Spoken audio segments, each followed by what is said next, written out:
নমস্কাৰ, মই গড়েমাৰী হাইস্কুলত অধ্যয়ন কৰি আছোঁ। আমাৰ দৈনন্দিন জীৱনত চাফ চিকুণতাৰ প্ৰয়োজনীয়তাৰ কিমান গুৰুত্বপূৰ্ণ আমি সকলোৱে জানো। ঘৰ দুৱাৰ চাফ কৰি ৰাখিবলৈ আমি বিভিন্ন সময়ত বিভিন্ন সঁজুলি ব্যৱহাৰ কৰোঁ।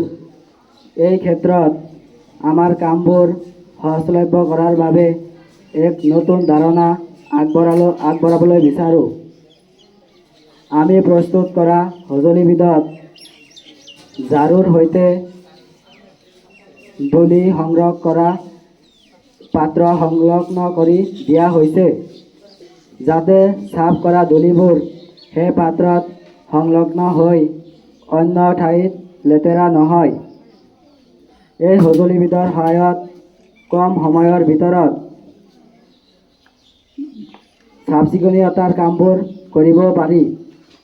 এই সঁজুলিবিধৰ সহায়ত সময় ৰাহি হোৱাৰ লগতে অন্য ঠাইবোৰ পৰিষ্কাৰ কৰাত সহায় কৰে।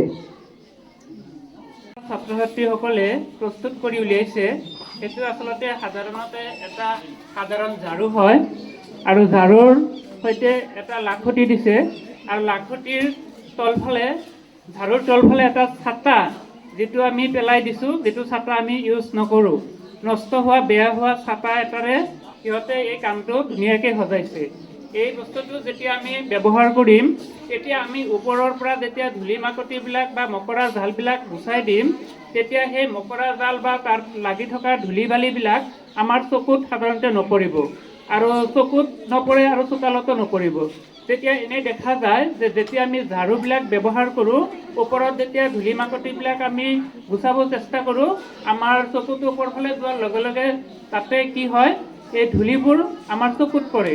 চকুত পৰাৰ ফলত আমাৰ চকুটো বিষাই পুৰাই, তাৰ পৰা কিছুমান বেমাৰৰো সৃষ্টি হয়।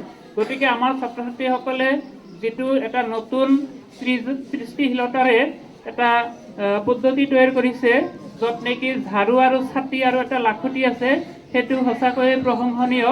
যাৰ ফলত আমাৰ কোনো ধৰণৰ ঘৰ দুৱাৰ নষ্ট নহয়, তলৰ যিটো আমাৰ চোতাল আছে সেই চোতালটো নষ্ট নহয়, গোটেই আৱৰ্জনাখিনি ছাতাটোৰ ভিতৰতে সোমাই থাকিব আৰু যেতিয়া আমাৰ সেই গোটেই কামখিনি পৰিষ্কাৰ কৰা শেষ হ'ব, তেতিয়া এইখিনি বাহিৰত নি ধুনীয়াকৈ লেতেৰা জেগাত আমি পেলাই দিব পাৰোঁ। আমাৰ ছাত্ৰ ছাত্ৰীসকলে এইখিনি কৰিছে, যাৰ বাবে আমি ছাত্ৰ ছাত্ৰীসকলক ধন্যবাদ জ্ঞাপন কৰিছোঁ।